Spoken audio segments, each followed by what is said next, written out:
Kaya, hindi naman bago si Idol nga. Inuman pa. Kaya nalipat din ng preso eh. Kumbaga hot topic siya ngayon dahil sa nangyari kay Governor Levisa, pero kumbaga lahat ng tao alam naman na ganun yung actually sistema. Saka pag pumasok at may pera ka dyan, mayor ka agad. Wala kang tato. May taga-sindik. Wala kang tato. May taga-masahe ka, taga-alaga. Akala ko pag maraming tato, nakakatakot. Oo, siga. Pala may nagkwento sa isang pinanggo na pag wala kang tato, ikaw ang katakutan dahil hindi ka na hindi ka na binyagan. Ikaw yung maraming tato, mataas. wala lang, tagal ng tatak. Sige, sige.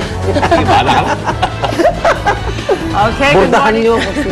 Good morning po sa inyo lahat. Samantala, isang bangkay na isang preso ang natagpuan sa compound ng National Bilibid Prison sa Muntinlupa City kahapon. Kinilala ang labi ni Brian Peña na natagpuan nakabaon sa lupa sa ilalim ng kupo ng isang kapwa preso at kasamahan sa Sputnik gang. Ito ay matapos sa 2 araw na paghahanap kay Peña. Isang suspect naman ang umako sa krimen, ngunit tumanggi munang pangalanan ng pamunuan ng New Bilibid Prison. Ang suspect din ang pininiwalaang nakatira sa kubo kung saan ibinaon ang labi ng suspect. Base sa investigasyon ng MBP, nagtamo ng saksak ng balisong sa tagiliran ang biktima. So, slip out yan. May kubol eh. May kupo eh. Di ba? Pero pag slip out, pag nasa labas sila, pwede pa sila ng mga ganun, yung mga sharp objects also. Bawal pa rin yun bawal eh. din yun. Hindi, kung ginagamit pang tanim. Nag-garden sila eh. Panluto, pwede. Hindi, mali mo. Panluto. Bagay. Mali mo. Eh, yung iba nga, si Pilyo eh. Si Pilyo, Bagay. Kinikiskis. Oo. Pero ito, ate sumamin siya. So, anong parusa niya? Kulong. Ay, Eh, nakakulong na siya eh. out na siya. Longer. Sa tingin mo ba, kung siya ang gumawa, doon niya rin ibabaon sa lahat ng kubo Kaya niya. nga eh. Mami ka na, ha? Tatagdag ka natin. Tatawagan kita. Okay, pasadaran natin ang mga baksyong balita sa ating Ronda Reports.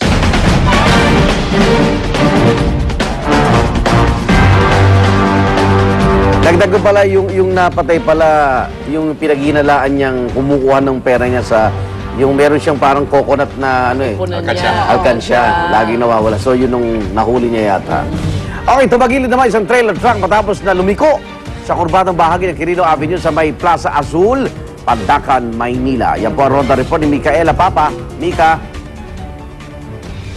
Yung isang 22-wheeler habang paliko sa kurbada ng Quirino Avenue sa may Pandacan, Maynila bago mag-alas 2 kaninang madaling araw. Bagaman hindi nasaktan ang driver at pahinante, naipit naman sila sa loob ng truck at kinailangan pang tanggalin ang kanang windshield upang sila ay makalabas. Yun nga lang, hindi na nga naisalba yung ilan sa mga sako ng sangkap panggawa ng feed na dapat ay i-deliver na ng driver at pahinante sa Bulacan. Depensa ng driver, nasa 35 kilometers per hour lang yung kanyang takbo at magaan lang din sa 27 tonelada ang kanyang karga. Yun nga lang daw, mataas ang pagkakapatong ng mga sako kung kaya naman na off-balance ang truck pagdating sa kurbada. Ayon sa mga traffic investigator, posible pa ring tiketan para sa reckless driving ang driver ng truck. Yan ang Ronda Report mula sa Maynila. Igan? Maraming salamat, Micaela Papa. Samantala, isang baliktad na watawat ng Pilipinas ang lumabas sa website pa mismo ni Pangulong Noynoy Aquino na president.gov.ph. Sa halip na asul-pula ang nasa itaas na bahagi ng ating watawat. Inilalatag lamang ang pagbaliktad ng watawat ng bansa kapag panahon ng gyera. Nangyari pa naman ito kasabay na pag-iikayat sa publiko na mag-display ng watawat para sa National Flag Day na magsisimula sa May 28 at tatagal hanggang June 12. Ayon kay Presidential Spokesperson Edwin Lacerda, hindi daw sinasadya ang nangyari. At matapos daw malaman ang naturang pagkakamali, tinanggal agad sa website ang baligtad na watawat. Dapat tanggalin din yung ano. Oo, yung naglagay. Naglagay niya, hindi lang yung Careless. tanga eh. Ang linaw. Baka naman. Kasi lahat naman tayo bilang estudyante, alam naman natin, di ba? Yung rule about yung mga Hindi, alam mo, ilang beses na to dahil nung isang state visit ng Pangulo, yung makikipag-press con siya, baligtad din yun. Correct, Sa likod niya eh. Oo nga. So merong nasa likuran niya na baka komunista. Ang lalim na nung Kasi nasanay yun yung mga naglagay. nasanay yun na pula ang ano eh. Parang isang conspiracy to. Pwede, pwede. Malalim to, malalim. careless, Ay, nako. napaka-careless nila, nakakahiya.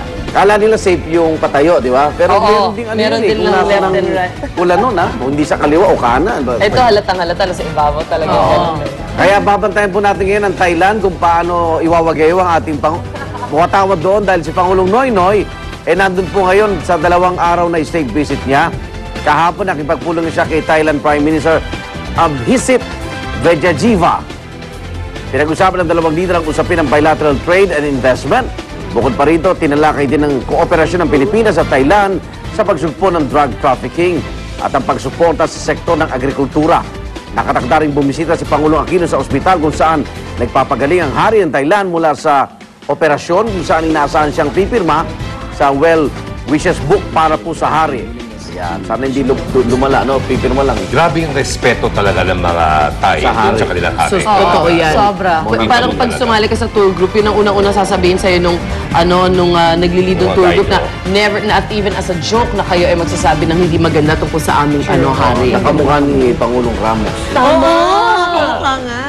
Diba? Kita may mga ilang mga distinguishing features. Totoo, absolutely. Tsaka minsan na magsalita yung Katulad kanilang... na? Yes, yes. Kanilang Katulad na. At tulad na. Oo. Ngayon, bawal. tanga yung sa katawan. Ngayon ang tenga. Tenga. Oo.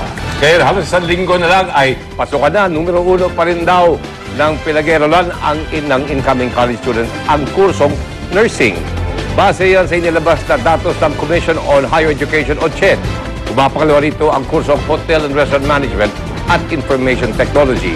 Habang nasa ikawalo naman ang kursong Accountancy. Pero hindi po kaya maraming enrollee ang nursing. Ito na ang pinakabatas ang sweldo kapag ikaw ay nagtapos. Kumpara sa 12,500 pesos na starting salary kada buwan ng mga highly in-demand occupations, labis na mas malaki ang sweldo ng ibang profesional. Ang mga pilot at flight engineers, umaabot ang starting salary sa halos 80,000 piso kada buwan. Okay? So, isipin mo pa kung doon sa ibang bansa. Malayo-malayo ito sa halos 24,000 pesos na sahod ng teaching professionals na pumapakalawa sa listahan. Wala naman sa listahan ng mga may pinakamalaking kita ang HRM, Business Administration at Nursing. At kung tutusin, mataas lamang ng ilang daang piso ang sweldo ng nurse kumpara sa mga cook. Dito sa Pilipinas. dinidiscourage na yung ano eh. Nursing eh. Nursing. Hindi, pati sa ibang bansa, wala na. Hindi na, Wala nang hindi na open sila yung ganun matanggap kaya. masyado. Kaya malungkot yung isang report kahapon na ilan sa natuklasan na, yun nga, malungkot yung mga nursing graduates, yung iba nag-GRO, Oo. pumapasok doon sa mga ganung uri ng trabaho na. Yung iba, nagpupunta call center agents kasi pati ibang bansa, Yes. pati mga kota-kota, tinatanggal na yung mga kota ng mga foreigners na pumapasok nila mga nurses. Pero Sa Amerika pa nga American first ang ginagawa nila. Dahil mahirap Makes sense. batas sa unemployment naman. rate. Oo. Tayo muna, bagong ibang bansa. Tsaka mga nursing graduates sa ibang bansa, nagre-reklamo na rin. Dahil. Ba't kinuuna yung mga Pilipino? Oo nga. Although mas maalaga naman tayo kumpara nga Talaga. sa iba. Pero kailangan nila May concern, protektan yung oo. sarili din nila Of mga course. kababayan, di ba? At unahin. At samantala, tumitindi pa rin ang nangyayaring kaguluhan sa bansang Yemen sa Middle East at dahil umabot na sa level 3 ang crisis alert level doon ng DFA. Ipinatutupad na ng Philippine Embassy ang voluntary repatriation o ang pagpapauwi sa mga Pilipinong voluntaryong nagsabi na gusto na nilang lumikas. Handa naman ang gobyernong sagutin ang mga gastusin ng mga gustong bumalik sa bansa. Sa isang press release mula sa DFA, sinabi nila na ang Philippine Embassy team na sana ang kabisera ng Yemen ay naghahanda na para sa pagpapauwi ng 69 na Pinoy. Ngunit maliban sa tatlo, lahat sa kanila overstaying na sa Yemen at kailangan muna magbayad ng penalties bago sila bigyan ng exit visa ng Yemeni Passport Authority. May halos 1,500 Pinoy sa Yemen pero marami sa kanila ayaw pa rin umalis dahil ligtas naman daw sila sa kanilang lugar at trabaho. Pinapayuhan naman ang embahada na maging alerto ang mga Pilipino doon at maging laging handa para sa biglaang paglikas. Nagulat ako sa sinabi ni Maring Winnie kahapon. Mas mahirap pa pala ito sa bansa natin. Sige, And yet, Pero pupunta sila doon. may 1,000 tayong manggagawa doon. Ano meron doon? Mga Anong technicians daw eh. Mga technicians. Baka mas pataas pa rin ang sweldo nila doon kumpara dito. Samantala patuloy pa dumarami ang mga namamatay sa kaguluhan sa Yemen. Umabot na sa 120 ang bilang ng mga nasawi matapos mamatay ang 40 sa ilang oras lamang na kaguluhan.